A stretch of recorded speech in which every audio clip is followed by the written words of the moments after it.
Cars, guns, money, lots of money, and penguins? That's right, I introduced to you the greatest penguin heist of all time, or what I should say, the greatest Payday 3 killer of all time, which is basically Payday 3, but with one really important difference. You can newt. And also go on a variety of different missions with your friends to unlock blueprints that allow access to different tools that make you a more powerful water chicken. Not to mention some other modes that are absolutely a blast to play. Yeah, these penguins can drive. With a game that is going for a funnier nature, you would think that the lore is pretty insignificant. In reality, every single level has its own story that builds upon different levels, with each heist giving you a debrief of the mission before you play. This just makes the game all the more funny because it tries to take it seriously when in reality it isn't that deep. Kind of like this video. Anyways, the game also builds upon the stealth heist genre in a variety of ways that most players aren't used to. For example, as you progress through the game, you can increase your difficulty to earn more money to use for things like buildings to further your progression as an elite penguin criminal. You can also use this money to get hints to where blueprints are on different missions in order to complete your arsenal, as some are pretty difficult to find, adding to the replay value of the game. I draw a lot of similarities with this game's progression to the old LEGO games, where you needed specific equipment to get even more powerful equipment in the early levels. Sure, you could go into the highly defended military base on the first level and try to do all the side quests, but are you going to die?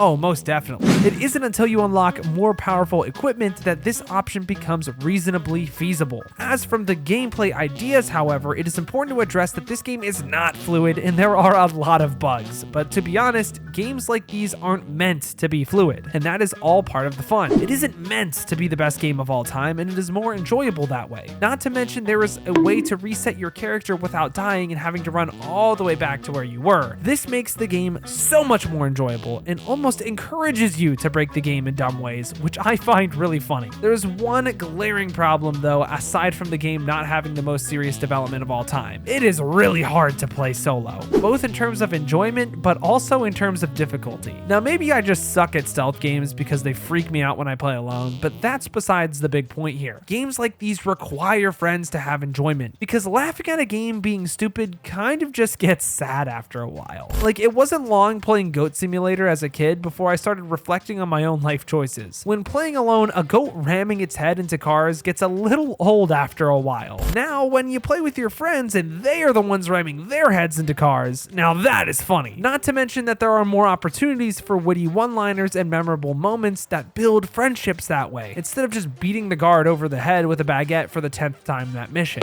Overall, the replayability of the game is high because of the game itself, and it definitely helps if you have friends. But now let's discuss the elephant in the room, the graphics. You are playing a game where penguins are on wacky missions, not crime bosses in New York City. What did you expect? GeForce RTX Giga Ray Tracing with super ultra precision. No, when a game is dumb, the game has to look dumb too, which I think it does a pretty good job of. I did enjoy the maps where the developers created unique environments aside from the military lab setting, which kind of blended together after the third or fourth mission of using it. That being said, what do you really expect from a heist game? This kind of environment is pretty standard. The big takeaway I have for the visual component of this game is that, is it supposed to look non-polished? Yeah, but do some of the levels have very memorable designs and look impressive given the assets used?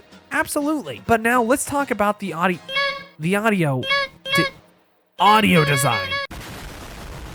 If it wasn't for the newts, I wouldn't be able to write half of this script, so I'm pretty sure that makes it iconic. Aside from that, however, there is only really one song played in the main menu aside from when you are caught by a guard, and most of the game is built off sound effects. So overall, the sound design leaves a lot to be desired. I can't even find the whole OST on YouTube, which I can usually do for any game ever. Even Thronefall has it from the devs, and that game has only been out for a month. Aside from these shortcomings, does the greatest penguin heist of all time innovate on the genre? I'd say so, even if it's in a weird way. In most criminal heist games, humor is built in as a side component of the game in order to have the player chuckle at some odd moments. For the most part, however, the game is meant to incite anxiety, the thrill of the chase, or in other words, taken pretty seriously. How can you take a penguin wielding a gun that can barely be held still seriously? The game is satirical, and while that isn't necessarily new in gaming, to me, someone that is relatively new to this genre, it was a breath of fresh air. At the end of the day, however, the game does not feel great to play alone and requires friends. With a price of $15, the barrier to entry for some of your friends might be difficult to pass, and we all have that one friend too. Don't lie. Once you get a group together, the game is a blast, but that just isn't realistic for everyone. From the lighthearted but low-quality atmosphere of the greatest penguin heist of all time, I'm giving the game a strong 4 to a light 5 out of 10. To be honest, I really enjoyed this game, and while some may think it deserves a lower rating, I think this one is perfect. In no way can I see this game being compared to masterpieces like Ultra Kill, but it wasn't meant to compete there either. Sometimes you need to play the games that are lower on the scale because score does not equal enjoyment. Something I am starting to learn more and more as I make more of these review videos. Also, yeah, the intro was satirical. I have actually never logged more than 5 hours into any Payday game. I have been thinking about it though, so let me know if I should. What do you all think of Penguin Heist? Do you love it, hate it, never even want to play it? Let me know in the comments down below. Thank you all so much for watching, but until next time, I've got to peace out and Paz out. I'll see you in the next one.